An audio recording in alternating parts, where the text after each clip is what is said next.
हुकूमत का बानी पीटीआई को अडियाला जेल से मुंतकिल करने का इंदिया। वजीर दाखिला मोहसिन नकवी कहते हैं इस्लामाबाद की जेल मुकम्मल होगी तो बानी पीटीआई को वहां मुंतकिल किया जाएगा।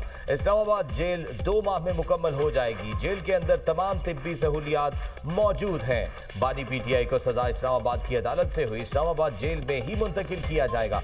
मोहसिन नकवी के इस्लामाबाद मॉडल जेल और नेशनल पुलिस अकेडमी में जेर तामीर हॉस्टल के दौरे, तामीराती कामों पर पेशरफ्त का जायजा लिया। जेल का 85% से जायद काम मुकम्मल 2 माह बाद फाल कर दिया जाएगा। वजीर दाखिला का बैरक्स का मुआयना, तामीराती काम की रफ्तार और मयार पर इत्मीनान का इजहार। कहा इस्लामाबाद में जदीद मॉडल जेल का कयाम सिक्योरिटी के पेश नजर बहुत जरूरी है।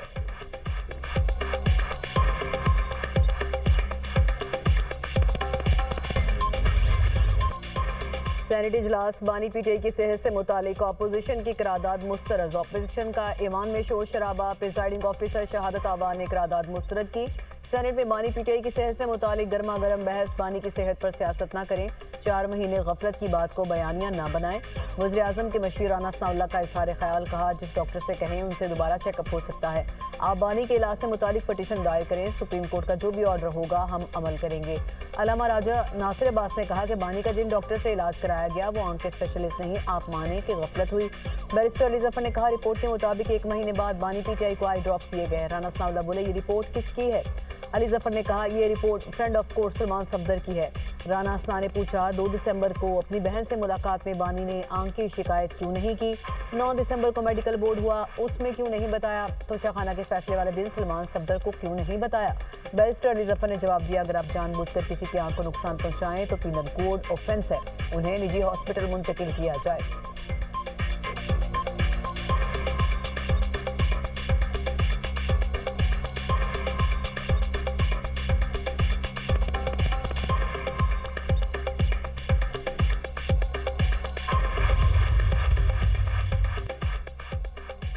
बानी पीटीआई को इलाज के लिए निजी अस्पताल मुंतकिल करने का मुतालबा। अपोजिशन लीडर महमूद अचकजई का कहना है बीमारी को नजरअंदाज किया जा रहा है।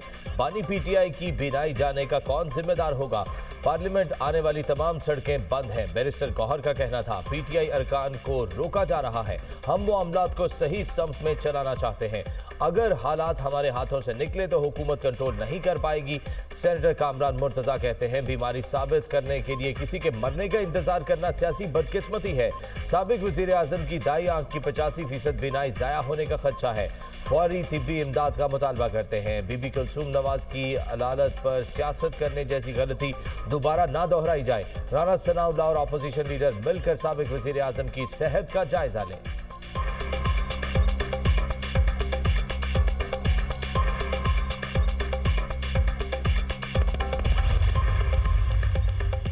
बानी पीटीआई के इलाज से मुतालिक बयानात हकायक के मुनाफी हैं। उनको आंखों की शिकायत अक्टूबर में नहीं हुई, बानी की बहन ने मुलाकात में ऐसी कोई बात नहीं की थी।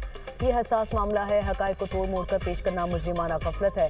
वफाकी वजीर तारिक फजल चौधरी कहते हैं कि बानी को तकलीफ जनवरी में हुई, जेल हुकाम और हुकूमत के कहने पर सिम्स हॉस्पिटल में इलाज हुआ, आंखों के बेहतरीन डॉक्टर्स को दिखाया जाएगा। सेनेटर इफ्नानुल्लाह ने कहा कि बानी पीटीआई ने कन्वेंशन सेंटर में तकरीर की और 2 तस्वीरें लगाईं।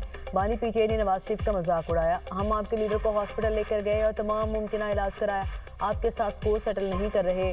पीटीआई ने कुलसूम नवाज की तबीयत नासाजी पर बयानिया बनाया, ऐसा बयानिया बनाया कि कुछ लोग हॉस्पिटल में कुलसूम नवाज के कमरे में चले गए। राना सनाउल्लाह पर दौरान कैद कीड़े छोड़े गए।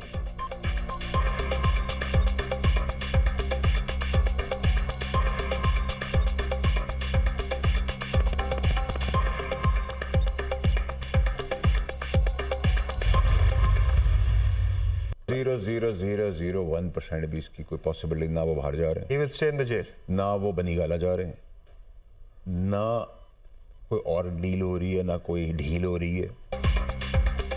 बानी पीटीआई से डील ना ढील। सेनेटर फैसल वावड़ा कहते हैं बानी तहरीक इंसाफ को बैरून मुल्क भेजा जा रहा है, ना बनी गाला शिफ्ट किया जा रहा है। Program tonight with Samar Abbas में गुफ्तगू करते हुए फैसल वावड़ा का कहना था हर कोई मैनेज्ड है, एक तरीके से -1 की तरफ बढ़ा जा रहा है और ये सब एक अरेंजमेंट के तहत किया जा रहा है जिसमें आज का एहतजाज भी शामिल है।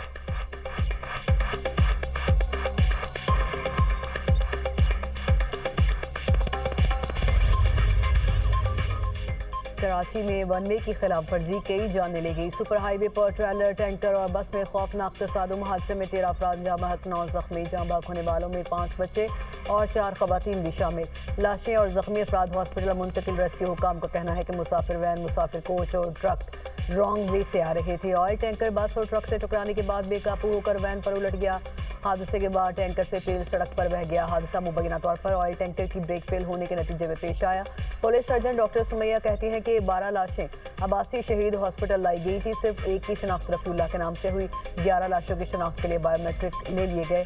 वज़ीर आज़म का कराची में ट्रैफिक हादसे पर गहरे दुख और रंज का इजहार। जाँ बहक अफराद के अहले खाना से इजहार ताज़ियत। वज़ीर आज़म की जख्मियों को बेहतरीन तिब्बी इमदाद फराहम करने की हिदायत।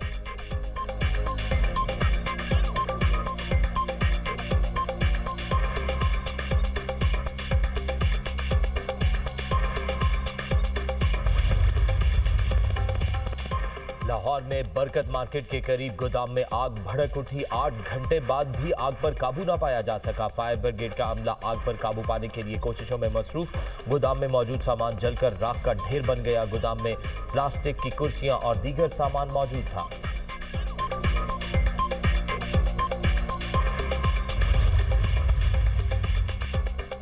सोलर नेट मीटरिंग कवानीन में तब्दीली और अवामी दबाव। हुकूमत ने नेपरा को नए सोलर नेट मीटरिंग कवानीन पर नजरसानी के लिए खत लिख लिया। पावर डिवीजन ने नेपरा में नजरसानी दरख्वास्त दायर कर दी। ज़राए के मुताबिक दरख्वास्त के तहत सार्फिन के पुराने कॉन्ट्रैक्ट को तहफ़्फ़ुज़ दिया जाएगा। वज़ीर आज़म ने सोलर नेट मीटरिंग को नेट बिलिंग में तब्दील करने के मामले का नोटिस लिया था। वज़ीर आज़म ने पावर डिवीजन को नजरसानी दरख्वास्त की हिदायत की थी।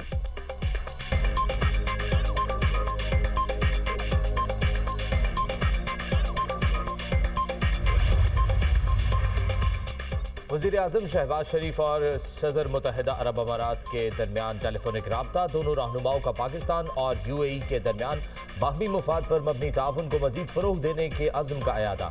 बाहमी दिलचस्पी के दीगर उमूर पर भी तबादला ख्याल। करीबी राब्ते में रहने पर इत्तफाक। वज़ीर आज़म का मुश्किल हालात में पाकिस्तान की मुस्तकिल और गैर मुतज़लज़ल हिमायत पर मुत्तहिदा अरब अमारात से इज़हार तशक्कुर।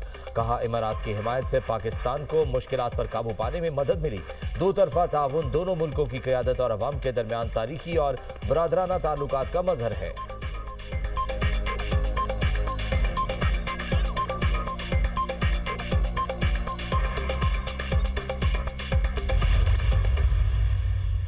हमने अल्लाह ताला के फ़ज़ल से 10,000 350 बच्चों की अल्लाह ताला के फ़ज़ल से जान बचाई है।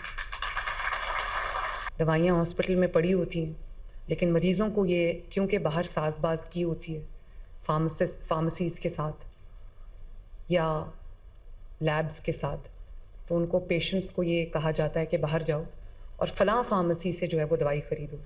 जो पेशेंट्स सरकारी अस्पतालों में आते हैं वो बहुत अमीर पेशेंट्स नहीं होते। अगर उनके पास पैसा होता या उनके पास वसाइल होते तो वो अपने प्राइवेट हॉस्पिटल में जाके आराम से इलाज करा सकते थे, जैसे हम सब कराते हैं। उनके पास वो वसाइल नहीं होते। वो बहुत सरकारी हॉस्पिटल्स में खामियां। मरीम नवाज आवाम की आवाज़ बन गई। सेहत के शोबे में शफाफियत नागुज़ीर। गरीब आवाम की अद्वियात का पैसा करप्शन में खाने नहीं दूंगी।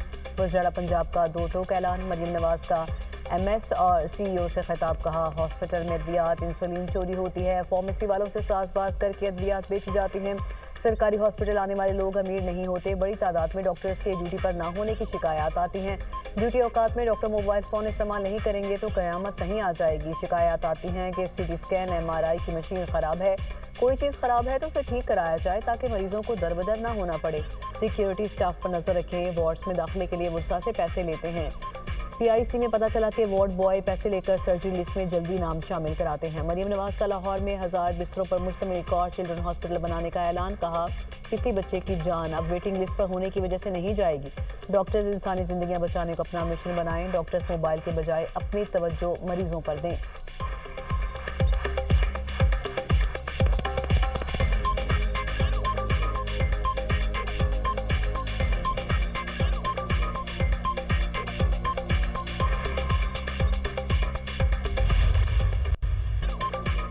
बांग्लादेश इंतखाबात में बांग्लादेश नेशनलिस्ट पार्टी इत्तेहाद की 2/3 अक्सरियत। BNP इत्तेहाद 216 नशिस्तों पर कामयाब। हुकूमत बनाने की तैयारियां।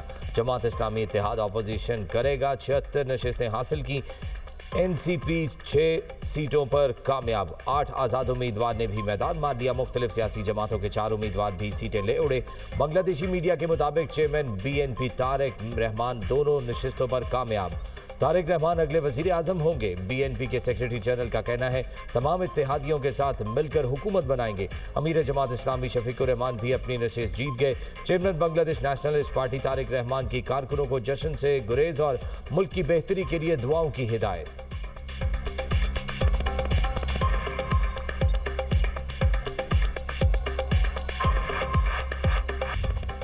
ऑस्ट्रेलिया, ओमान, तुर्की और सिंगापुर में 19 फरवरी को पहला रोज़ा होगा। ओमान की मरकजी रोयत हिलाल कमेटी ने रमज़ान की तारीख का ऐलान किया। तुर्की और सिंगापुर ने भी रमज़ान मुबारक की आमद का ऐलान किया। ऑस्ट्रेलिया के ग्रैंड मुफ्ती ने रमज़ान की तारीख का बाज़ाब्ता ऐलान किया। फल्कियाती हिसाब की बुनियाद पर 19 फरवरी को पहला रोज़ा होगा। पाकिस्तान में रमज़ान मुबारक का चांद देखने के लिए मरकजी रोयत हिलाल कमेटी का इजलास 18 फरवरी को पेशावर में होगा। चेयरमैन रोयत हिलाल कमेटी मौलाना अब्दुल खबीर आज़ाद इजलास की सदारत करेंगे। इस्लामाबाद, लाहौर, कराची और कोयटा में जोनल कमेटियों के इजलास होंगे।